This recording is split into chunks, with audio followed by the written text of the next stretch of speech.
Nah di anime itu enaknya adalah itu kan film gitu ya, buatan ada orang yang jadi sutradara di sana. Tapi kalau anime itu enaknya out of the box. Kalau gue boleh cerita di Bisher sendiri awalnya juga ada insight dari anime tersebut. Jadi itu salah satu insight juga. Nonton anime bisa bikin startup teman-teman. Adalah tadi kita manajemen ya, kita mesti lihat gimana sih supaya kita tadi akurat gitu ya dalam menilai gitu kan.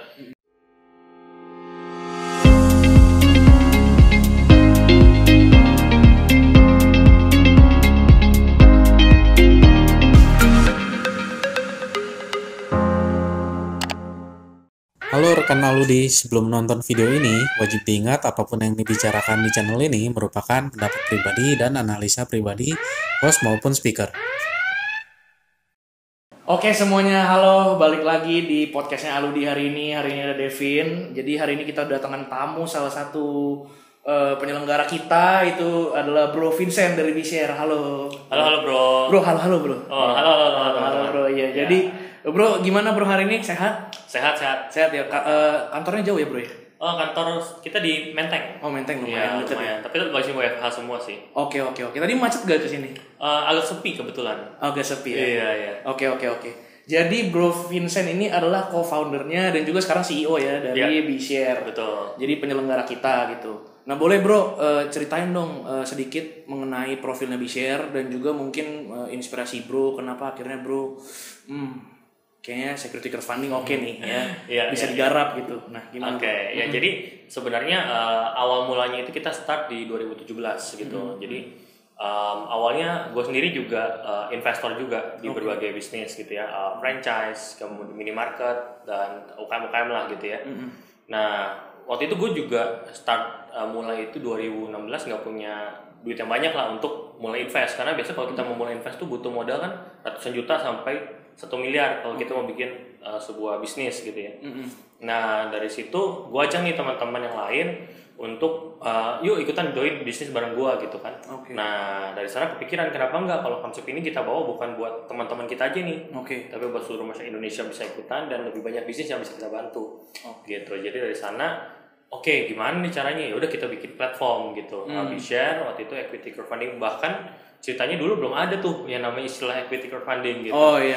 Jadi di peraturannya belum ada. Kita ke OJK mereka juga apa nih gitu, mereka nggak tahu juga. Iya, gitu. menarik. Jadi kita sama OJK malah nyusun bareng lah POJK 37 waktu itu. Jadi kita memang salah satu yang pertama yang ya kita gimana nih caranya supaya ini bisa jalan gitu. Jadi perjalanan sih dari sana seru banget sih dari sampai sekarang gitu ya.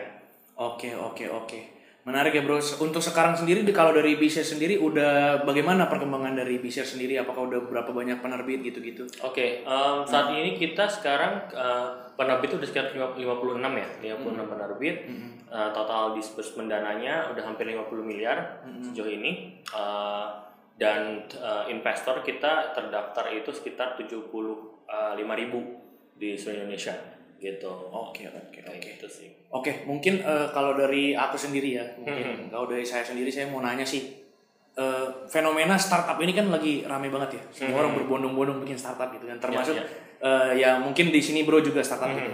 Kalau dari bro sendiri dalam perjalanan bro membangun startup terutama Bisher ya, itu awal-awal struggle-nya kayak gimana gitu? Apakah seperti yang kayak di film Korean drama itu ya kan? Habis itu apa pengalaman bro pas lagi pertama kali mungkin bro pitching? Nah itu gimana tuh? Boleh ceritain nggak? Iya. Jadi sebenarnya kalau gue sendiri bisa lumayan relate sih sama yang Korean drama itu. Karena apa? Karena Bisher ini dari awalnya itu kita starting itu dari ide gitu ya. Gue ketemu co-founders yang lain, ada Pak Gatot gitu ya, Giovanni, Wahyu gitu ya. Itu di acara 1000 Startup, itu acara Kominfo. Nah Gerakan Nasional 1000 Startup Digital. Di sana gue nggak kenal sama yang lain gitu ya. Waktu itu gue cuma punya ide dari yang awal tadi gue invest terus gimana kalau kita bikin platform gitu kan. Tapi kan background gue sendiri arsitek bro, jadi nggak ada hubungannya sama IT, finance dan sebagainya gitu. Jadi dari situ gue nyari co-founders deh gitu ya, gue nyari ketemu Pak Gatot waktu itu, kemudian yang Gio, Wahyu yang memang ngerti IT gitu ya, produk dan lain sebagainya. Jadi waktu itu banyak tuh pesertanya, ada 1000-an, gue angkat tangan, gue punya ide begini, yuk siapa yang mau ikutan join gitu. Menarik banget. Kayak di Korean drama itu. Benar. Jadi ngerasain banget feel-nya gitu ya. dari yang ide kemudian oke kita garap bareng-bareng. Sempat waktu itu ada yang akhirnya mereka ada yang mau lanjut sampai sekarang gitu ya. Dan akhirnya bisa sampai sejauh ini gitu. Awalnya memang bootstrapping gitu ya, kita nggak ada angel investor segala macam. Modalnya waktu itu dari nol ya, kita jalan gitu ya. Bikin sistemnya segala macam. Penerbit pertama di 2018 2019 gitu kan, akhirnya baru berizin gitu. Jadi struggling itu bahkan belum berizin pun ya gitulah kalau belum berizin kan. Kita mesti bikin seminar lama. Kita dulu kan ya penawaran segala macam ya kita dengan teman-teman aja gitu ya. Belum ada platform segala macam. Bikin seminar segala macam. Jadi ya perjuangan gitulah, ngumpulin profit dari kegiatan bulanan yang waktu itu ya kita masih bootstrapping. Gitu. Menarik banget. Bener-bener mirip yang di Korean drama ya. Benar. Oke. Nah, mungkin ini sekedar pertanyaan juga terkait dengan B-Share juga gitu. Nah, kalau dari B-Share sendiri targetnya selanjutnya akan ada apa nih? Kan kalau sekarang kan udah jadi securities crowdfunding. Ya. Nah, gimana kalau dari B-Share? Ya. Jadi kita kan memang start berizin itu equity crowdfunding sebenarnya di 2019 ya. 2019 gitu. Kemarin 23 Agustus baru dapat izin perluasan nih dari OJK. Securities crowdfunding gitu kan. Apa sih yang beda? Jadi sebenarnya kalau kita bicara securities crowdfunding kan ini lebih ke yang awalnya kita hanya penawaran untuk funding ke penerbit gitu ya, bentuknya adalah saham gitu. Nah, di sini B-Share bisa memfasilitasi penerbit untuk menerbitkan efek lain gitu ya, efek bersifat utang dan sukuk gitu, obligasi atau sukuk yang bentuknya lebih ke imbal hasil tetap gitu. Nah, di sana buat teman-teman pemodal juga mungkin jadi pilihan. Kalau saham dianggapnya tanda kutip ada resiko nih kalau misalkan penurunan akhirnya koreksi dari sisi profit, nggak bagi dividen dan segala macam. Kalau ini kan bentuknya imbal hasil yang ada bisa jadi ada jaminan juga gitu dari sana. Jadi lebih safe lah kalau kategorinya EBUS gitu. Nah, di sana kita akan segera meluncurkan juga nih untuk project EBUS-nya gitu ya. Udah ada calon penerbitnya yang teman-teman tunggu aja mungkin akan segera nih gitu. Oke.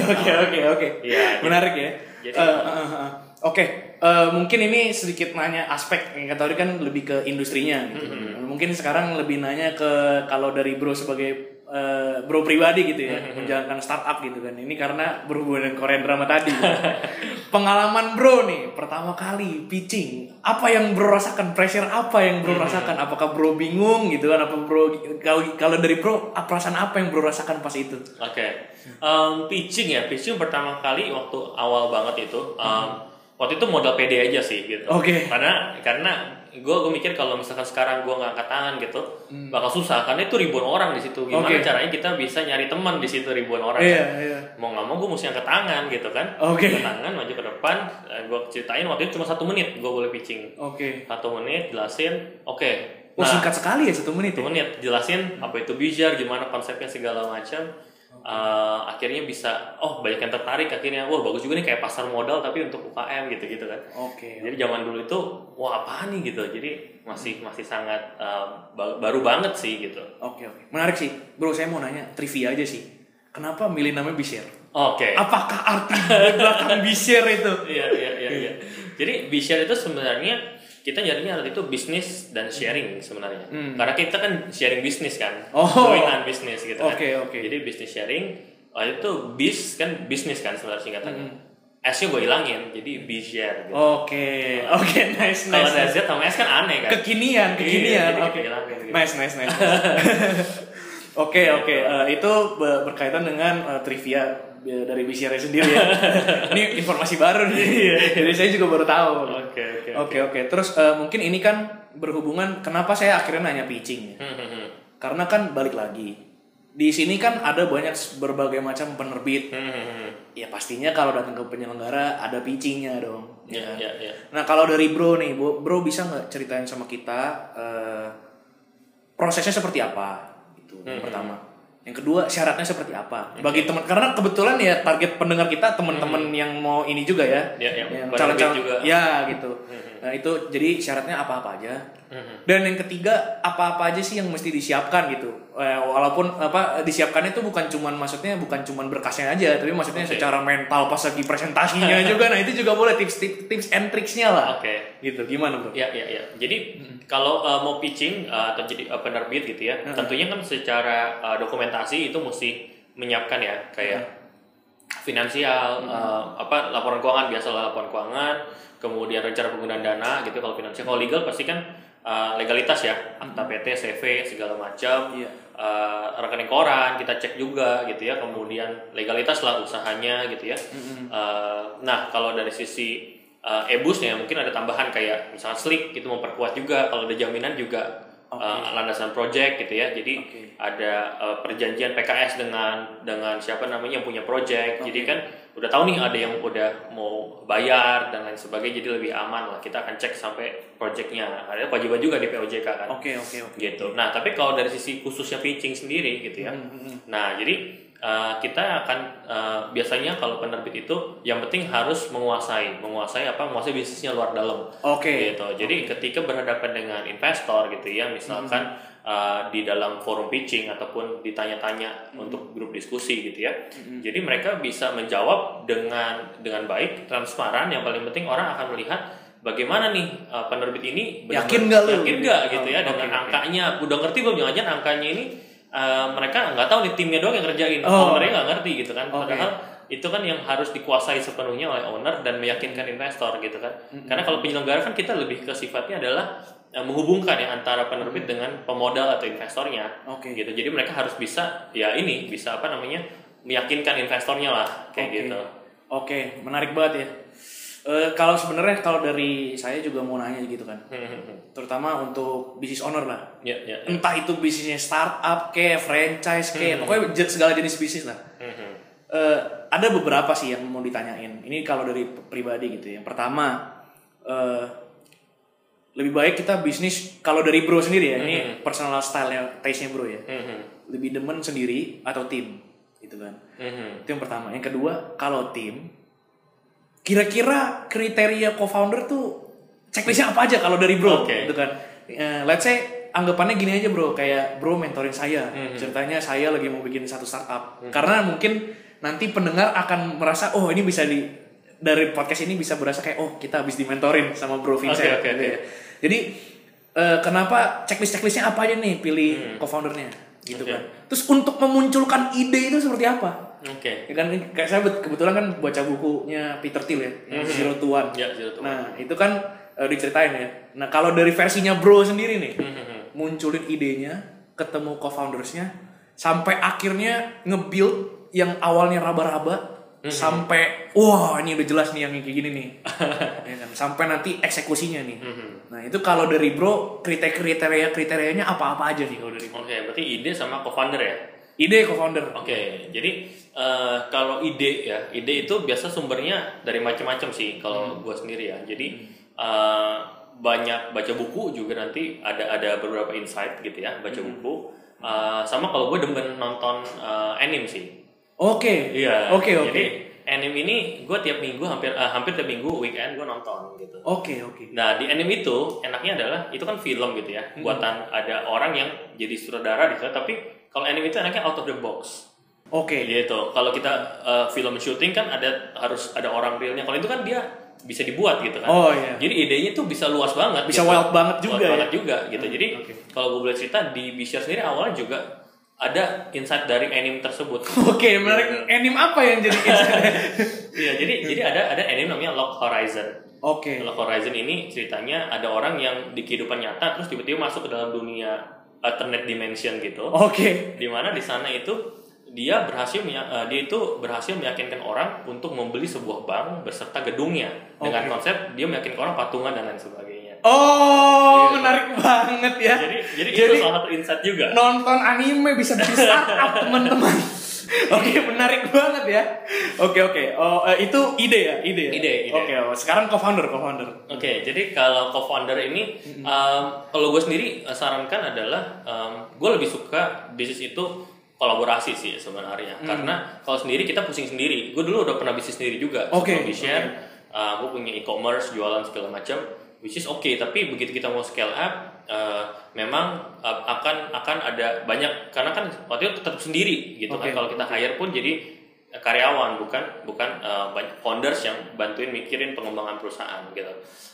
Tapi cara memilihnya balik lagi, kalau gue sendiri tipsnya adalah kita harus pilih co-founders yang bisa melengkapi kebutuhan kita. Kayak gue sendiri memang backgroundnya di digital marketing, ada kuat di bisnis juga, udah pernah jalanin bisnis sebelumnya, tapi gue bukan orang finance sebenarnya. Jadi analisa penerbit lebih ke co-founder gue, Pak Gatot gitu.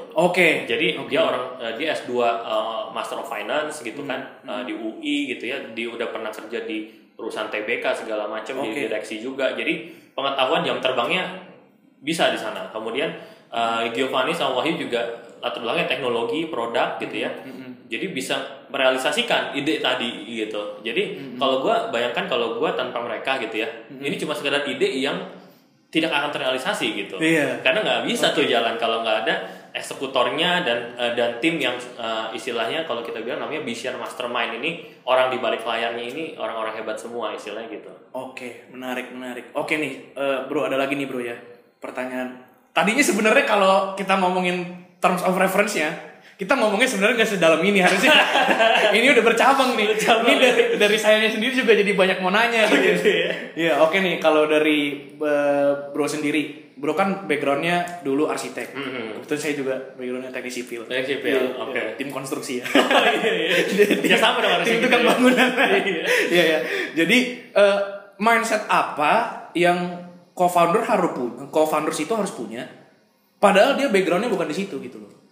Ya kan, mungkin kan pasti bro ngerasain dong struggle-nya apa gitu pas lagi backgroundnya bukan orang tech, bukan orang finance, ya kan, orang arsitek gitu kan. Kenapa akhirnya mindset apa yang akhirnya benar-benar membuat bro jadi pakem kayak sekarang gitu? Mindset apa yang akhirnya bisa jadi gitu? Jadi waktu dulu itu kenapa sih gue akhirnya dari arsitek gitu ya sampai move ke sekarang fintech gitu ya. Itu kan pasti adaptasinya susah tuh. Nah itu mindset apa itu? Jadi gue pikir gini. Jadi kalau dari awal gue demennya bisnis sebenarnya. Jadi tapi kalau di arsitek gue tadinya mau bisnis properti bro. Awalnya. Cuma begitu kita bicara arsitek, ternyata dia jadi gambar bukan bisnis properti. Itu satu. Kemudian yang kedua adalah ketika kita di arsitek itu belajarnya inovasi tingkat tinggi. Di sana lu mesti gimana caranya bikin bangunan yang inovatif, yang ide-idenya out of the box gitu kan, yang untuk kebutuhan pengguna, yaitu si usernya tadi yang punya rumah dan lain sebagainya, masyarakat gitu kan. Nah, tapi gue melihat kalau arsitek itu jangka waktu untuk dari jeda antara ide sampai realisasi itu takes time-nya luar biasa. Bayangin lu mesti bangun gedung dari pondasi sampai ke atas ya kan. Lu ngerti lah orang sipil kan. Nah itu takes time dan butuh modal besar banget gitu. Jadi mimpi dan cita-cita kita gitu ya, itu sangat lambat dan butuh modal besar untuk realisasi. Dan itu gue temukan solusinya di dalam teknologi, di mana teknologi ini ide itu jedanya untuk jadi suatu karya nyata itu singkat banget, bisa dibilang ya mungkin berapa bulan saja udah bisa gitu. Jadi itulah yang membuat gua kayaknya mendingan kita switch ke suatu bentuk kendaraan yang bisa lebih cepat melebarkan manfaat buat lebih banyak orang. Gitu. Jadi gua jawabannya epic sekali. Gitu. Jawabannya epic sekali. Ini benar-benar inspirational sih. Tapi ini bukan yang kayak ngejilat atau apa ya. Ini uninterrupted ya. Ini semuanya kita boleh ngomong di sini. Iya. Ini jujur, ini jawabannya memang menarik sih. Gokil. Iya. Oke, kan sekarang ceritanya di zaman era digital. Everyone pengen jadi co-founder. Everyone pengen punya startup ya kan? Bahkan kalau sebutannya saking mudahnya jadi co-founder, ya tinggal update di Instagram aja, saya co-founder ini gitu. Nah, kalau dari bro, penglihatan bro ya, selain bro sebagai business owner, tapi bro juga sebagai investor, karena bro juga investor ya. Kesalahan newbie apa yang dilakukan oleh co-founder yang baru-baru mulai ini, dan kita sebagai yang mau jadi co-founder ini, how to overcome kayak apa sih kesalahan-kesalahan yang basic banget sebenarnya, yang sebenarnya ini hampir everyone did the same mistake gitu. Kalau dari bro gimana? Oke, kalau gue lihat ya kebanyakan teman-teman early founders gitu ya, mereka sekarang gue punya bisnis, gue mau bikin bisnis ini, gue punya ide, sekarang gue nyari modal dari mana? Mereka selalu mikirnya gue harus cari modal nih, cari investor. Mindset kebanyakan mungkin nggak semuanya ya, ada beberapa banyak orang yang selalu mikirnya kayak gitu. Kalau bisnis selalu butuh modal, gitu kan, gue mesti nyari investor. Makanya banyak yang datang ke kita. Bisnisnya baru ide, baru jalan sebulan gitu ya, terus langsung mau minta funding, mau listing gitu kan. Kita kan selalu kan lihatnya ada track record dan lain sebagainya, gitu. Nah padahal sebenarnya untuk awal banget kita nggak butuh modal sebanyak itu seperti yang kita pikirkan. Ketika kita mau buat sebuah bisnis itu, yang penting jalan dulu, eksekusi dulu, benar-benar menciptakan solusi yang dibutuhkan oleh si pengguna tadi gitu. Jadi benar-benar bahkan kalau gue dulu di Bishare itu awal-awal benar-benar ngajakin teman dari WhatsApp grup bro, jadi nggak ada platform, nggak ada apa gitu ya, dan benar-benar orang waktu itu kan kita kerjasama sama salah satu franchise brand gitu ya, jadi mereka transfernya bahkan bukan ke, kan gue nggak ada escrow zaman dulu, gue belum tahu ada sistem POJK segala macam, jadi transfernya langsung ke franchiser, jadi benar-benar kayak deal franchise biasa, gue cuma pertemukan secara manual. Gitu. Jadi sebenarnya apapun idenya nggak harus teknologi, harus ada platform segala macam, yang penting jalan dulu dan bisa benar-benar bermanfaat buat banyak orang. Nanti baru diotomasi dan baru butuh modal untuk scale up. Jadi harus kita mulai dulu dan jalanin benar-benar bisa bermanfaat. Itu dulu yang pertama sih. Mindsetnya harus growth banget ya. Iya. Harus growth, harus tahan banting lah ya. Benar. Karena kalau awal-awal udah nyerah duluan tuh ya nggak akan bisa untuk jadi startup ataupun perusahaan yang bisa sustain. Berarti bro membangun Bishare ini udah berapa lama bro hitungannya? Kita dari 2017 Juni gue ketemu co-founders. Gitu. Jadi hitungannya sekarang udah 4 tahun, hampir 4 tahun lah ya. And it's only getting bigger, it's only getting started ya berarti. Iya, benar. Nice. Kalau dari bro sendiri, target bro sebagai yang punya platform Bishare gitu ya. Bro pengennya Bishare, bro ngelihatnya tuh Bishare in the future gimana gitu. Tapi sebelum dijawab kita break dulu ya. Kita break dulu, nanti kita balik lagi, oke? Thank you semuanya.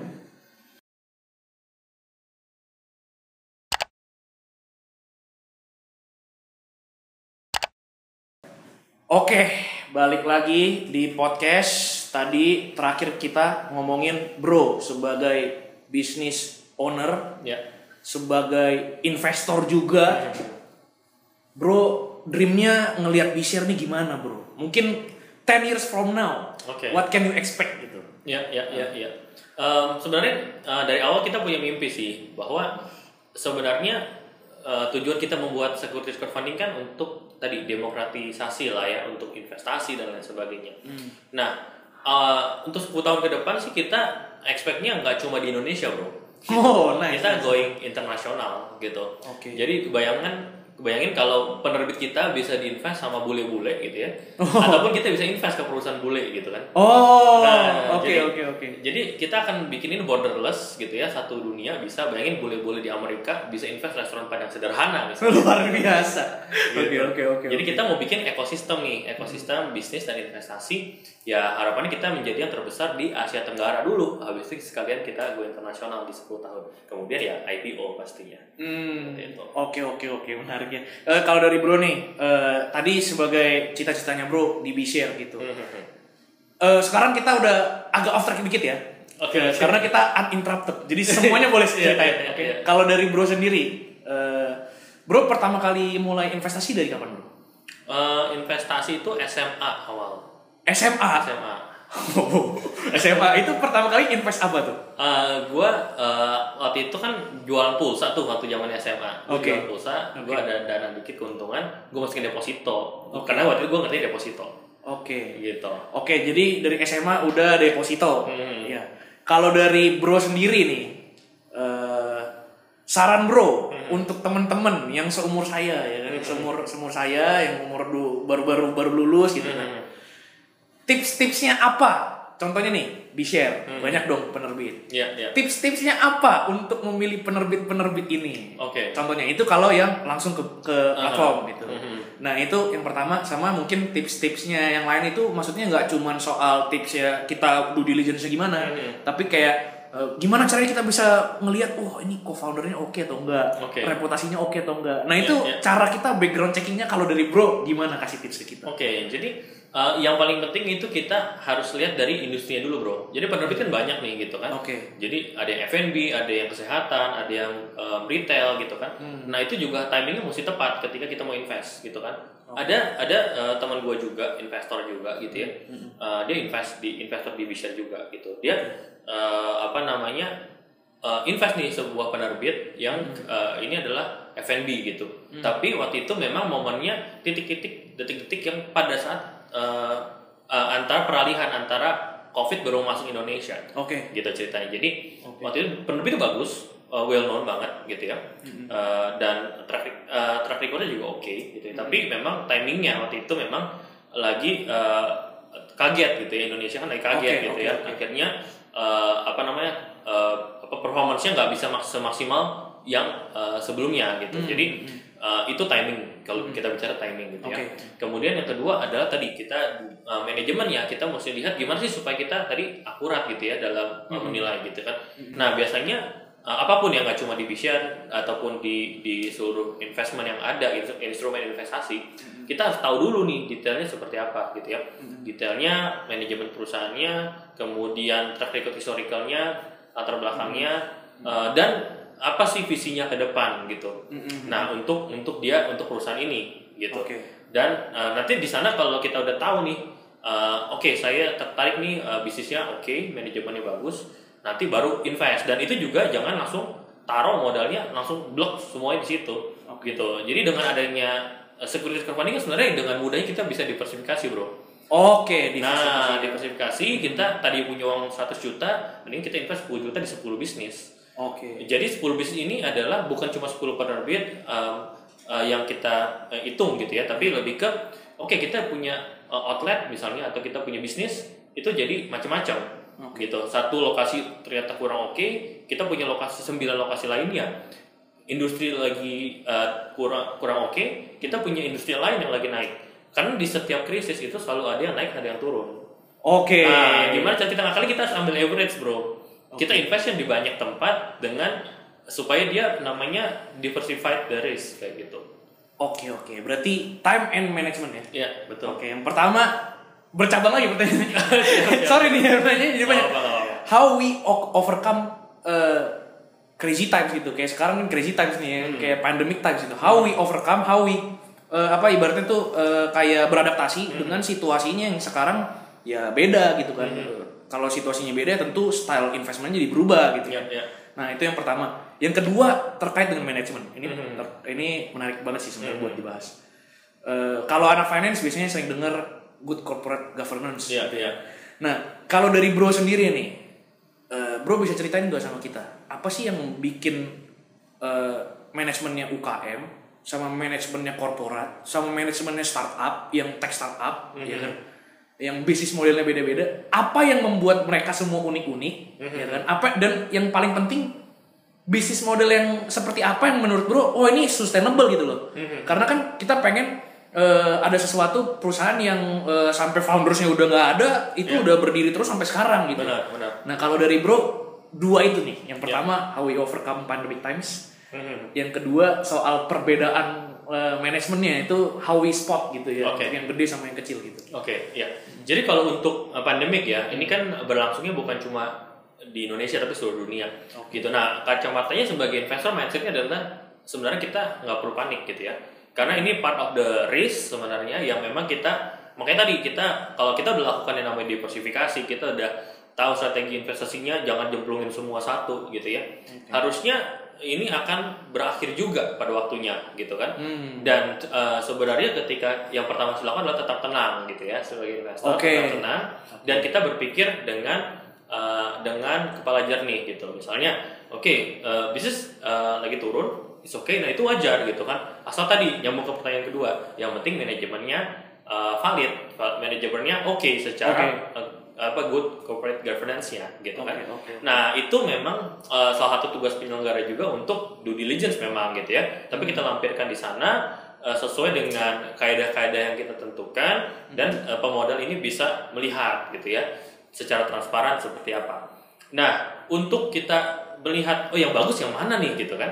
Nah, itu cara melihatnya adalah biasanya kita harus tahu manajemen ini punya sistem yang oke, tapi mindsetnya tadi sistem corporate yang udah maksudnya UKM, tapi kalau bisa dia sistemnya setara corporate dan seinovatif startup. Oke. Ketemu yang model begitu gitu ya, itu pasti bisa sustain bisnis jangka panjangnya, karena dia udah ngerti gimana cara mengelola perusahaan walaupun dia masih UKM. Nah, itu balik lagi ke background foundersnya, maka kita lihat nih, dia udah pernah di sini nih gitu kan. Di perusahaan ini, di sebelumnya dia sebagai manajer atau direksi di perusahaan lain yang udah misalnya. Gitu. Nah, tapi karena dia startup, dia tahu nih inovasi ke depan, visinya, makanya kita di prospektus biasanya ada nih rencana ke depan seperti apa gitu kan.